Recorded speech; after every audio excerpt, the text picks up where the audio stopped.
in terms of they won the trophy, and you thought if they can keep hold of their key players, Isak being one of them, then they can build on that. What will their season look like? So the fact that they haven't probably got a lot of the players that they wanted to get, and then now they've obviously, you know, a potential of losing Isak, because ideally you think Eddie Howe would have wanted Isak and another striker because of Callum Wilson going. So I do feel for Newcastle fans, but yeah, if you're a Liverpool fan, you're just thinking, wow, I can't wait to watch my side next season if that happens. Yeah, I mean, clearly, you know, his head's been turned. The champions have come in for him, Jamie.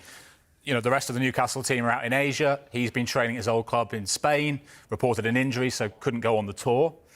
How do you assess the way he's handling all this?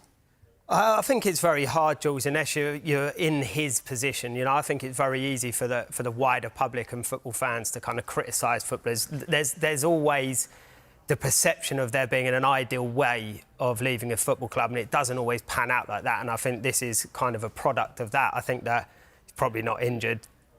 As we know, it's probably a bit of a tactical one. I think my gauge on it is that I know 150 million is a lot of money, and I don't think it will quite get to that point. But I think Newcastle have set a bar of 150 million in the interim, knowing that they're not going to pay it, for them to try and source a couple of other decent strikers, and that's what it looks like is happening now. And I think if they can do that, I think they're going to probably meet somewhere in the middle with Liverpool, knowing that they've got a couple of people to come in. And I think there was talk of two, and I think Wissam might have been one as well. And if you get that, like Sue mentioned before, you did probably need two to compete. And I think at times Newcastle fell short when Isak was injured, that they didn't quite have that replacement. So for Newcastle fans, it might feel, you know, down in the dumps at the moment in terms of where the season might look. But you could spin it in a positive way and say you're going to get two players where we spoke about before, that if they can, I know then there might not be Isak, but together they could chip in and get to those kind of levels and keep them,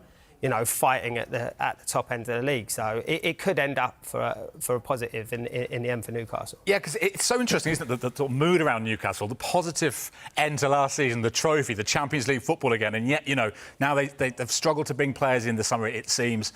Isak, their main man, could be going. But as Jamie says there, Clinton, Mbappe left PSG, they win the Champions League. Coutinho, 3 years ago, all Liverpool fans were panicking when he left, and it was actually the making of them. Could this be Newcastle's Coutinho moment?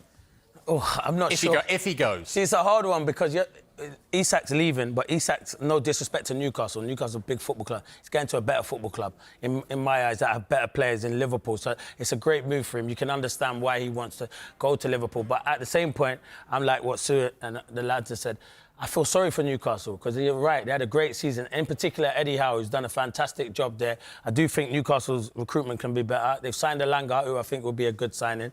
And obviously, we're hearing rumours they're interested in Sesko, who's a very good striker. A bid's gone in for him. Well, let me tell you, he's a good striker. But do we know if he can come to the Premier League and hit the ground running? That's what we're going to need to have a look at. But we see some of his goals. He can finish. He's got good, as I say, he scores all kinds of goals, but it's a different league to the Premier League. The Premier League's the best league, but he'd be a good signing.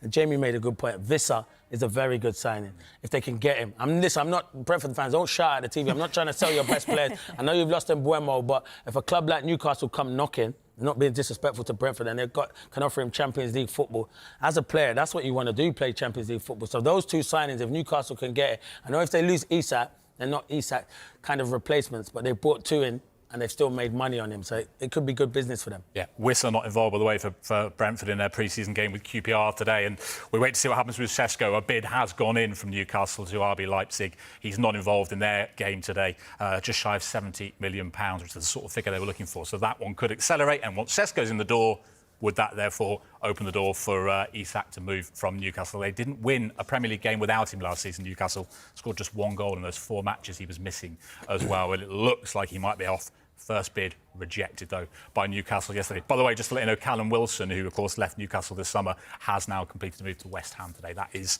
done.